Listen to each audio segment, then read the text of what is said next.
It was completely out of the blue. I had just gotten home after a hard day's work, expecting to catch my wife Nancy in the kitchen making dinner. Nancy worked, but she would get home at 5, and I didn't get home until 6 or so. She cooked the meal, we ate, talked about our day, watched TV, and then went to bed where, at least most nights, we made love. I walked into the apartment and found Nancy sitting on the couch with John Marcus. John was an attorney at the firm of Dewey, Cheatham, and Howe, where Nancy worked as a secretary. They were holding hands. Before I could ask what the hell was going on, Nancy said, "Sit down, Roy, we need to talk." "About what, Nancy, and why are you holding hands with your boss?" "That's what we need to talk about, Roy. Please sit down." "I'd rather stand." She looked at John, he nodded his head, and Nancy said, "It's not easy to say this, but the fact is that John and I have fallen in love, and I'm going to divorce you and marry John. John has taken care of all the paperwork, and all you have to do is sign it. I'm not asking for anything, just my clothes and jewelry and all that. Just sign, and it's all over in 90 days. John picked up some papers lying next to him on the couch, stood up and walked over to me, speaking. "Roy Dalton, you've got—" And that was all he had time to do before my right foot hit him right in the crotch. He dropped the papers he was holding and bent at the waist, reached for his balls with his hands, bent over, and I punched him hard in the jaw with my fist. He fell to the floor. "You miserable piece of shit!" I yelled, kicking him in the balls again. "It doesn't matter if she came after you or you went after her. You knew she was married." While all this was going on, Nancy sat there in shock, too stunned to even scream. I left John on the floor crying and holding his crotch, dragged Nancy off the couch and dragged her into the bedroom. She tried to run away from me with tears. "Let me go. Let me go, damn you." I pushed her face down on the bed, tucking her face into the pillow, and sat on her back, tearing the sheet. Using the torn sheet, I tied Nancy up and gagged her, and then went out into the living room, grabbed John by the collar and dragged him into the bedroom, threw him on the bed, tied him up, and gagged him as well. I stood there watching them and then started laughing. How about this? Lovers in bed together and the husband standing there watching? Is that perverted or what? While they lay there watching, I cleared the dresser and closet of my things and packed them away. I took a picture of the lovebirds on my cell phone and then said, "You're not going anywhere, you hear me?"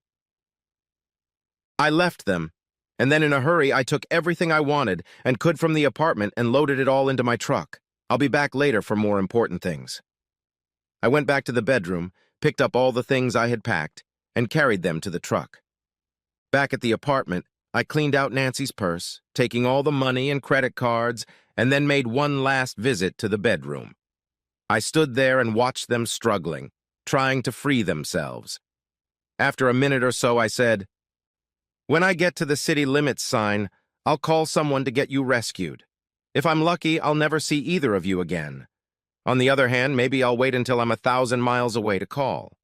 Once you're free, you'll only have to wait a year before you can divorce me for leaving you. You take care of yourself now, you hear me? Snuggle up to him and enjoy the time in his arms." Then I walked away and left them there. As I walked down the road, I asked myself why I was such a violent asshole. I realized why. If Nancy had come to me and told me she wanted a divorce because she had fallen in love with another man, I wouldn't have liked it, but I would have accepted that she didn't want to be with me. I could ask what I did to push her away, or what I lacked in her opinion, but I would just let it go. But confronting me in my own home with her lover holding her hand and saying right to my face, "Here are the papers, sign them," was too brazen for me to let it go. I expected dinner to be ready for me when I got home, and since it wasn't, I went into the village inn and had dinner. As I ate my dinner, I wondered why, if she was in love with her boss, she had me damn near to death right up until today's confrontation in our living room. I'll probably never know the answer to that question. I finished my apple pie and then called Julie, Nancy's sister. I told her that I had left her sister and her lover tied up in the bedroom of our apartment, and then hung up before she could ask me any questions. Hopefully my 1,000 miles away would make them think I was going out of town, and they wouldn't bother looking. In reality, I was only going to move to the other side of town. I left the restaurant and checked into the Quality Inn and called my boss at home. I explained the situation, arranged to take the next 2 days off, and then asked him to tell Nancy if she called him that I had come to work and quit without notice, mumbled something about Florida, and left.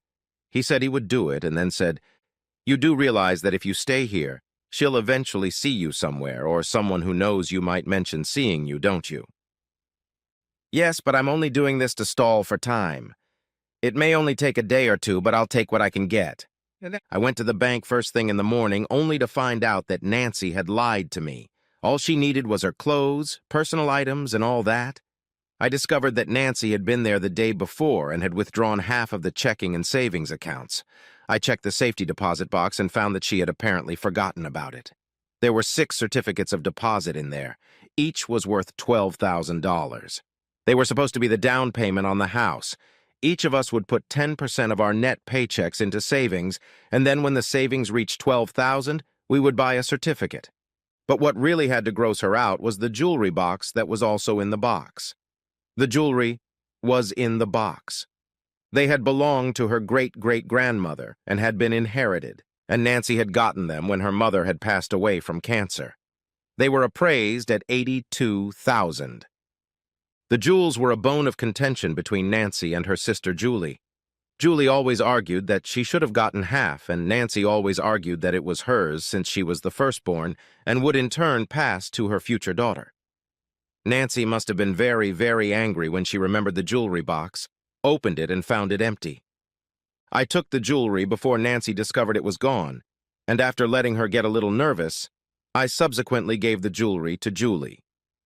In the morning, I rented an SUV and waited until Nancy left for work, and then swung by the apartment to pick up the heavy items I needed. My key didn't work, and I cursed myself for not waiting until all the hardware stores were closed before calling Julie. But my name was on the lease, and I hadn't been served with a restraining order, at least not yet, so I had a right to be home. Getting in wasn't that hard. I'd have to pay the property management company whatever it cost to fix or replace the door, but at the time, that was the least of my worries. Everything I wanted, I took out of the house in 45 minutes, and an hour later I stashed it in a storage unit. While at the apartment, I used the phone to cancel our joint credit cards, called Megan at the management company about the door, and told her I'd call her back in a couple days to arrange payment. I had known Megan for years, so when she asked what happened, I told her the whole story.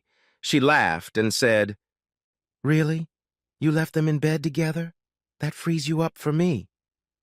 "What about Mike? He pulled the same shit as Nancy. He hooked up with some whore he worked with and told me he loved her more than he loved me. Do you have my home number? When you feel ready, don't be afraid to call." "Thanks, Meg. I'll talk to you later." I went into the library and checked out half a dozen books. My plan was to hide away and do nothing but work during the day and read in the evening. If I was hardly ever on the street, there was little chance of Nancy spotting me, looking for me. I couldn't afford to stay in the motel too long, so I called Megan, and she pointed me to an apartment complex on the other side of town. She took care of me and called the apartment manager. I knew I was taking a risk by staying in the city. In some of my conversations with Nancy, as she talked about her work and the people she worked with, she mentioned that Marcus was approaching a partnership, and I was betting that Marcus would want to avoid the scandal that could happen if he filed assault charges against me. For one thing, it could have cost him the partnership he was hoping for, because it would have revealed that he was tangling with a married female employee. I'm sure he wouldn't want the partners in his law firm to cave in because of the possible negative publicity. I also thought he would discourage Nancy from filing spousal abuse charges for the same reason. Within 3 days, I had already moved into my new apartment. When I got to work, my boss told me that Nancy had called and that he had told her about my move to Florida. He said she exclaimed, "Damn!" and hung up. I couldn't keep from laughing when I heard that. Around 11, I called Megan to ask how much I owed at the door, but it turned out that Nancy had taken care of that. Then Megan asked me where we were going on our first date. I explained my plan to Nancy, and Megan laughed and said I was mean. Then she said, "You can come over to my house for dinner and we can talk about old times. That way you won't be glowering and she won't have the slightest chance to see you." "What time? Say 6 o'clock? As I drove to Megan's, I thought about her and how long I'd known her. We'd met sporadically throughout high school and had almost reached the stage of a permanent connection. I didn't realize she was back in town until the day I walked into the property manager's office to sign the lease papers for the apartment. But by then, I was already married to Nancy. I showed up at her apartment on time, sat down at the kitchen table, and we talked while she finished making dinner. She told me all about her move to Colorado when her father was promoted and how she hoped she could go back there someday. I asked her why she didn't just stay there if that's what she wanted. She told me that her father died in a work accident and her mother came back here. She was a loser and she needed me, so I came back with her. She's better now, but I can't afford to go to Colorado yet. I'm saving up my money, so maybe someday I'll be able to make that move. She wanted full information about Nancy, so I told her. She laughed and said I should have taken a picture of them, framed it, and hung it on the wall with the caption, "Doves resting after a hard day." Or I laughed and told her I had taken a picture of it on my cell phone right before I left. She looked at it and laughed until she fell over. We had a nice time, and I offered to return the favor and invite her to dinner at my place the next night. She said she'd love to come. The next night, I had dinner with Megan, and after eating, we sat on the couch and watched a movie. About halfway through the movie, I found us holding hands, and I have no idea how it happened or even when. I looked at her and found her looking at me. Have you ever wondered how things would have turned out for us if my dad hadn't moved us to Colorado? The day after I saw you when I came to sign the lease on our apartment. You want to see if there's anything left? I'd love to, but not until I get rid of Nancy. Why wait? If you're done with her, you're done with her. Maybe, but I'm still married, vows and all that. But she broke her vows and set you free. That's a nice thought, but I don't feel that way. Once I'm officially served and I sign the papers and send them back, I'll consider myself free of my vows. But it won't be easy. I loved that stupid bitch and I thought she loved me. While some people can turn off love as easily as turning off a light, I'm not like that. It's going to take me a little while to recover from Nancy. I have 8 years of what I thought were pretty good years left to bury. It's not going to be easy for me. I think the first step is to get all the legal issues out of the way. How long will that take?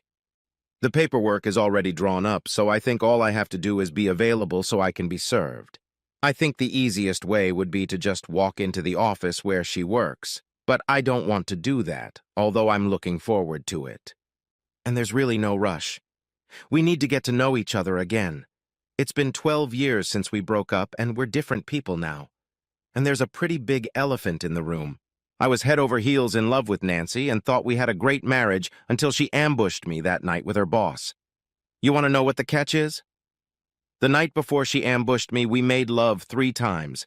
3 times, and she did it knowing what she was going to do to me the next day. She even kissed me goodbye and wished me a good day as I left for work that morning. Enough about that. I decided I wasn't going to hide from Nancy. Let her find me. So what would you like to do on our first date? Depends on when. Dinner and dancing if it's on a weekend. Dinner and a movie if it's in the middle of the week. Okay, how about dinner and a movie on Wednesday and dinner and dancing on Saturday? That's fine with me, but what are we going to do on Friday? We can talk about it on Wednesday. No, let's get this out of the way right now. How about dinner at my place on Friday? Is it too much for me to put myself to the test in such a short period of time? If it's my way, I'll still take up all your time. Then we'll meet on Friday. Wednesday's date went well, and I got a nice kiss when I drove Megan home at the end of the date. Since I changed my mind about hiding from Nancy, I showed up at the bowling alley on Thursday. As luck would have it, that Thursday night my team was facing a team that Nancy's coworker was on. I asked Melissa if she had any idea how long Nancy's affair with her boss had been going on, and I could see in her face that she knew, but she said, "I have no idea what you're talking about." You don't have to hide it, Melissa. Nancy and Marcus have already impressed me with it. Nancy wants a divorce so she can marry him. I'm just curious how long she's been messing with my head. I never had a clue until she hit me with this. Maybe 8 months. We all think she was crazy to give you up for that dirtbag. Is it true you kicked him in the crotch? I just smiled, but didn't answer anything. Melissa asked if I was going to fight the divorce, and I told her no. Why would I fight to keep someone who doesn't want me? When this is over, is there any chance I could be on the list when you go looking again? I'll keep you in mind, but I'm afraid it takes time, and I can't imagine a beauty like you still being around when the dust finally settles. They say good things are worth waiting for. Do you think you could work with Nancy if we could get together? I bet it'd be fun to watch her eat her heart out. It wouldn't take her too long to find out what a piece of shit Marcus is, and that she definitely screwed up by leaving you for someone like him. I hope you're right. I'd love to see that. It was a good night as far as I was concerned. The team won 2 out of 3 games, and I hit the jackpot with 217 in the second game, and my ego was rubbed off by a real hottie showing interest in me. My Friday date with Megan went well. Saturday? Not so good. After dinner at Duke's Steakhouse, we went to Buckskins for dancing. Buckskins was a country western-style place where a band played on the weekends. The band that night was Carlos Washington, and I was on the dance floor doing the cowboy cha-cha with Megan when Julie Myers, Nancy's sister, walked in with her current boyfriend and another guy I didn't know, and they took the table next to ours. That wasn't the worst part.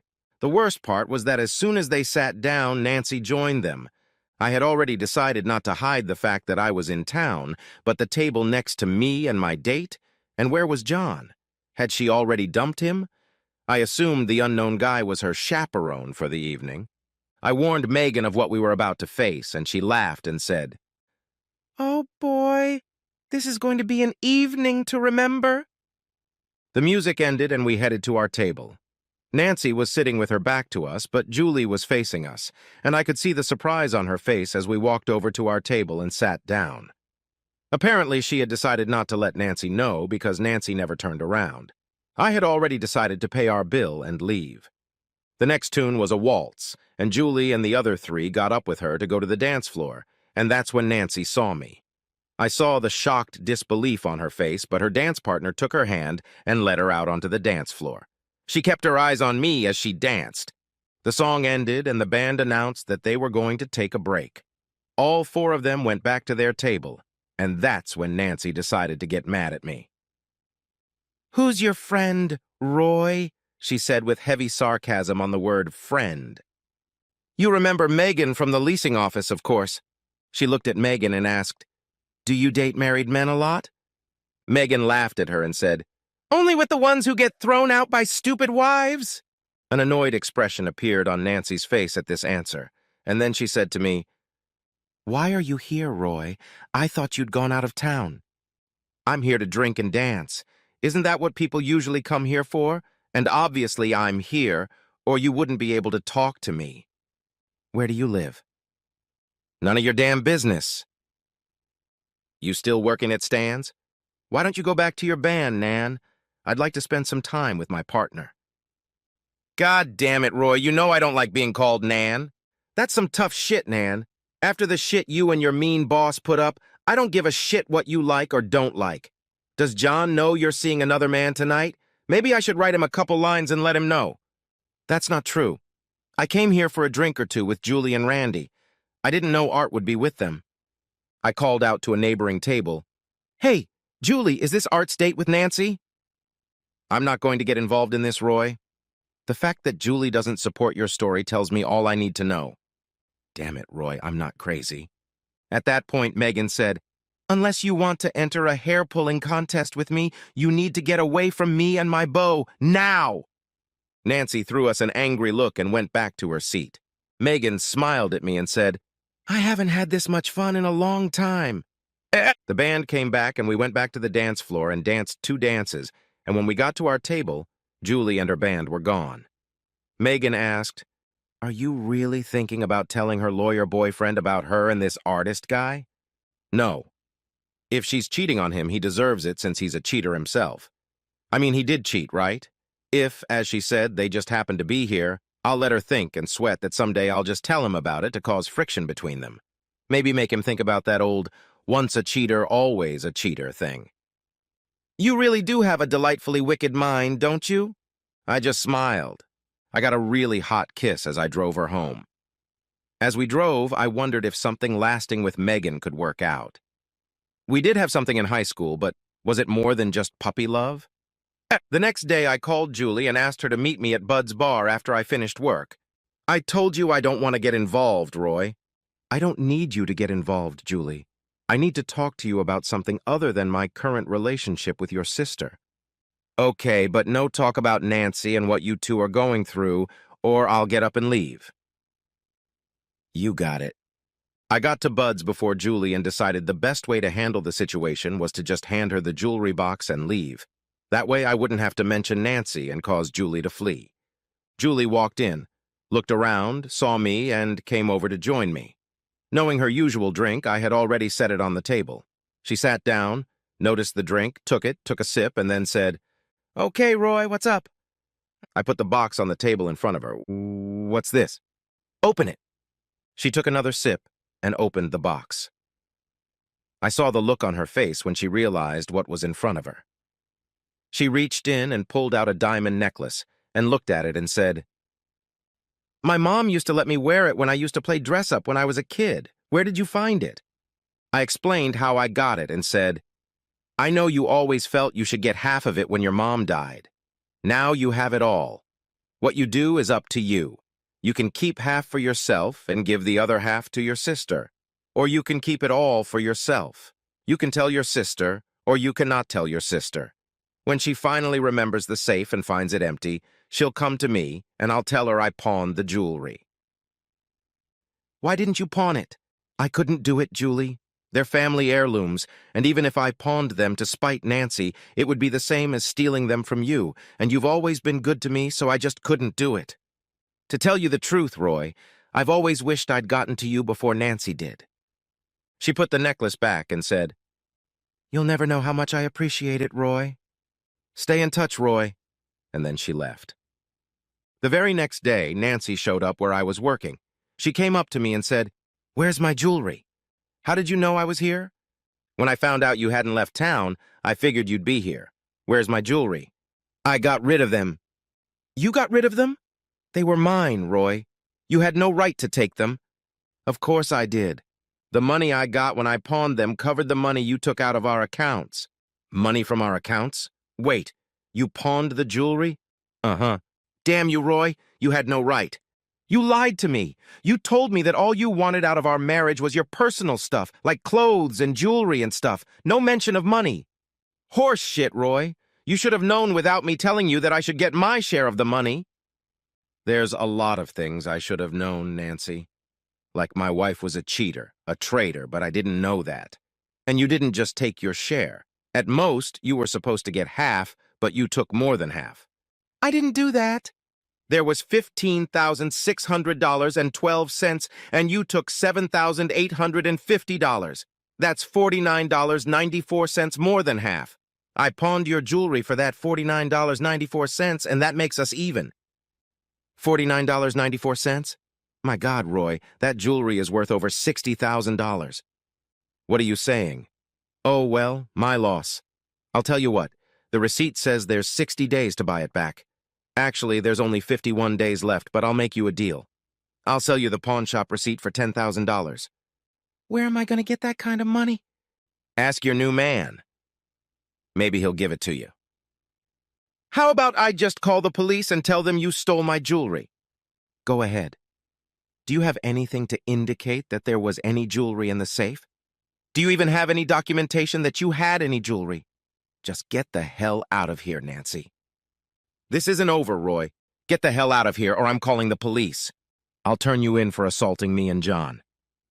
"Do that, and I'll sue John for alienation of affection and the law firm for not honoring its employment policies and allowing a relationship to develop between the manager, John, and someone he controls. Talk about you. Do you think John will ever make partner in this? You better just get out of here, Nancy, and don't piss me off any more than you already have. And remember, if you had told me straight out that you didn't love me anymore, I would have been hurt. But I would have just let you go, and we could have avoided all this drama. Now go." She threw a quick glance at me and walked away. Did I believe she would let go? Of course I didn't. I knew Nancy better than she thought, and she wasn't going to let it go. She would try to find some way to get to me where I couldn't strike back, but I don't think she'll be able to do that. The next day, A man came into work and asked the receptionist to page me. I walked to the front of the building and Sally, the secretary, pointed to a man reading one of the many award plaques on the wall. I approached him and asked what I could do for him. "Roy Dalton?" "That's me." He handed me an envelope and said, "You have been served. Good luck." I opened the envelope and read the papers. They were pretty straightforward. It said pretty much what Nancy said they would have said the night they ambushed me.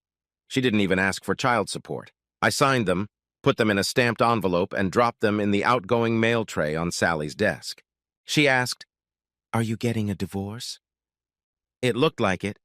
"Put my name on the list when you go looking again." "Are you serious?" "Absolutely." I wondered what other women saw in me that Nancy didn't. First Megan, then Melissa, and now Sally showing interest in me was a pretty good balm for my bruised ego. I called Megan and told her that I had been served and that, as far as I was concerned, I had been released from my vows. She would really like to invite me over to her place the next night for a celebratory dinner, and I told her it was a date. I was sitting in my house eating dinner at the TV when Julie called. "You're an angry man, Roy Dalton." "Who am I?" "I've spent the last half hour listening to my sister cry over what you did to her jewelry. She asked John for the 10 grand she needed to buy back the pawn shop receipt, but he told her he didn't have it and wouldn't have it until the next quarterly bonus payment, which was over 2 months away. She was in tears.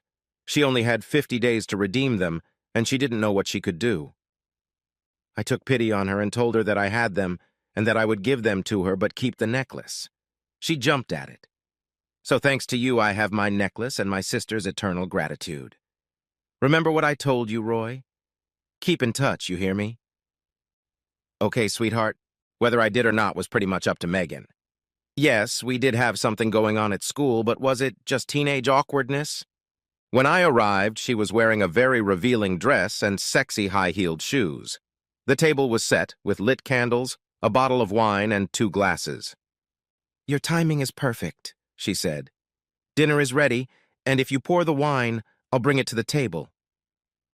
She set dinner, sat down, took her wine glass, and said, "I propose a toast to new beginnings." I raised my glass. Undoubtedly, the dinner was great, and the only thing missing was the romantic music in the background. Megan didn't give the slightest hint of how she expected to spend the evening. "Dessert will be served in the bedroom," she said when we finished dinner. As we undressed, she said, "This is what I wanted all those years before Dad got promoted." It was the first time I saw her naked. She was an extremely sexy woman. "Did you miss me?" I asked my right breast, and the evening continued onward. Twice missionary, shepherdess, and doggy. She wanted more, but there was nothing in me anymore. We fell asleep together, and from that night on, we were practically a couple. I say mostly because there were things we couldn't do because while I felt like I was free since I was served, I was still technically married.